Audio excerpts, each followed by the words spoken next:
crazy day, but the divorce is final. My ex-wife and her father and I hammered out a settlement agreement in mediation last week. It took all day, but we finished. Basically, it's over because we all agreed. Only one side is required to prove it to the court. That day, I was gracious and let the children remain with her since she had relatives visiting from out of town. We swapped days, attempting to offer an olive branch. For some reason, I feel she has messaged me every day since then. I disregarded the most of it, since it had nothing to do with the kids. My mother fell and shattered her hip and leg on Thursday night. My poor mother is also a saint. She has devoted her life to her family, particularly my mentally challenged elder sister. Friday was prove-it day, and I was thinking about more than just the divorce. It moves rapidly with simply me and my lawyer present. Remember that we have already agreed on everything, so this is just basic information for the courts to accept what everyone has signed and agreed on. I received my gals since today is my return day from last week's swap. My ex-wife messaged me about something, and I responded sarcastically, "Congratulations on obtaining the divorce you wanted." She cheated on me. She responded with a message saying she hasn't seen any documentation yet, so wait off. I informed her that I had gone before the court today, and that we would be divorced on June 11, 2021. Her communication halts. I'm not sure why, but I assumed she'd be pleased because this was what she wanted. I'm about to start cooking supper with my middle kid when I receive a call from my ex-father-in-law, who asked me to come out and chat to him. We haven't communicated in weeks. I see him at my children's sports and when I pick up and drop off my children, but we never talk. He's simply staring at me. I simply think he's been duped and will accept anything his daughter says him. Because this isn't typical, I took out my old phone and activated the recorder. I stepped out, and he's sitting in his pickup in my driveway. I went around to the driver's side, and he didn't get out. Instead, he had his window pulled down. He asked how you were going to go before the judge without her. I told David that this wasn't about him. He was there under my protest last week as well. I didn't marry you, and I'm not divorcing you, therefore, I'm not having this talk with you. At this time, I should have gone inside. If she wants to chat, I'll talk with her, but I'll remain out of this. He said that you will inform me. I poked my finger at him to emphasize my point, and he swatted at me and yelled, "Don't point at me." I informed him his daughter is an unfaithful woman who has been sleeping with a married guy since it's my home and I'll point anywhere I want. I realize this is a stupid argument. He referred to me as a liar.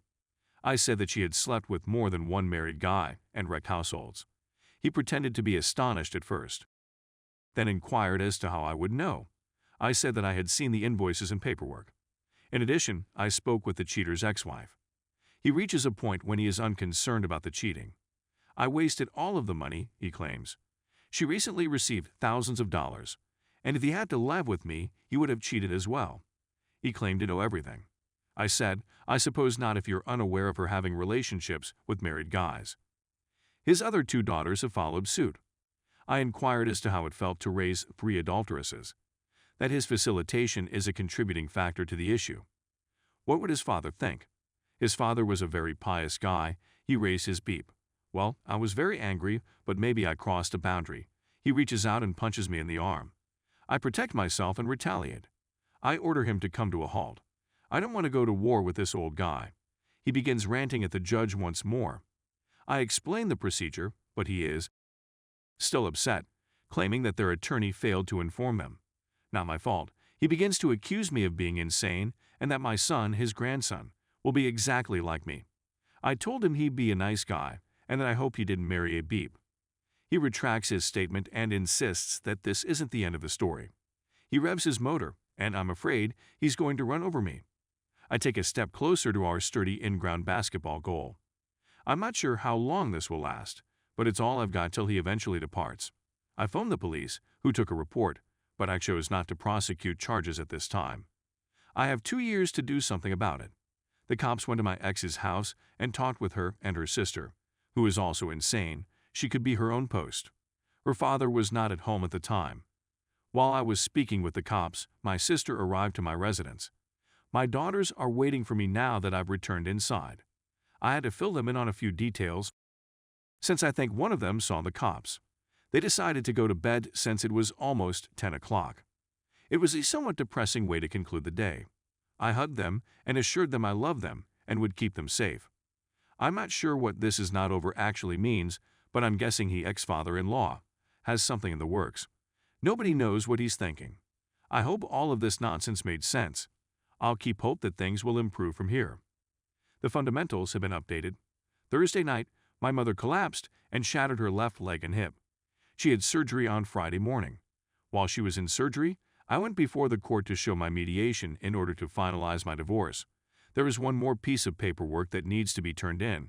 My ex and I were talking about the home Friday afternoon since we were selling it, and I made a snide remark about being divorced, and she pretended she didn't know anything. That day, she dismissed her attorney and left a message with her father was at my home creating havoc within 5 minutes of the call, and the police were called. I drove my middle kid to her basketball competition on Saturday. My ex texted me to say she was coming to pick up a few personal items from the home. She still had clothing here, so I assumed she was taking them, and it's my fault for assuming instead of asking. While I was at my daughter's basketball game, I received a call that my mother had had a stroke and was being airlifted to a larger hospital that could assist her. When I returned home, I saw that the house had been gutted. She drank it much. Everything remains in the home until it is sold, according to the terms of the deal. She may be upset since she told her AP in November that she was receiving everything she wanted, including the home and children. She did not get the home, and my kid now lives with me. I also see my daughters virtually every day. I don't believe she read or seemingly didn't grasp what we committed to the week before, or maybe she doesn't care, like our marriage. I was so concerned about my mother that I didn't care what was going on in the home and ran away to be with her. My mother was in the intensive care unit till today. She is improving, but she still has a long way to go. My ex did contact on Monday to inquire about my mother. Or maybe she was fishing if I'm going after her dad for assault. She attempted to explain that her dad was with her when she found out the divorce was complete, and she was disappointed she didn't get to appear before the court as well.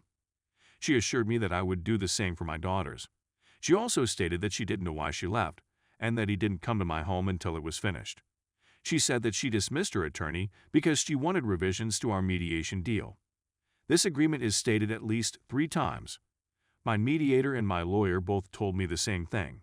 She left a note for my attorney that she needed 30 days to consider her choices, but she isn't in a rush since I'm dealing with my mother.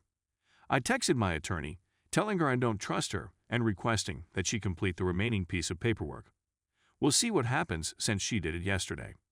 My attorney and my brother, who is also an attorney, both said that my ex is powerless to intervene. That's the end of it. I'm not sure what the fuss is about considering she desired the divorce and has an AP. Let's put a stop to this and let me leave. I went home yesterday night and was attempting to find out what had been stolen. We were meant to divide certain things, and you can imagine how that worked out for me, since I wasn't here. One thing that puzzles me is why they stole all the Bibles. We had quite a few of them. She clearly doesn't care about what's stated in the Bible, so why take them? I'm sure she rationalized her acts, but it doesn't make them acceptable to God. I sometimes want to contact her and ask/tell her some of these things, but I know I'm wasting my time. I think she is with AP this week, and now that we are split, I must let it go. When I think of them together, I feel a little shaky. I did it tonight, and my middle kid noticed it and became really concerned about me. It's not a good sign. I hope I never meet him because I'm not sure I'll be able to stop myself from pursuing him. I know it's her, but I may have to leave if he shows there at some time. I'm going to start IC again shortly, and I know I'm going to need it. Anyway, thank you for your prayers for my mother. Many of you, I'm sure, are going through difficult times with your spouse or ex. I wish you the greatest of luck and tranquility.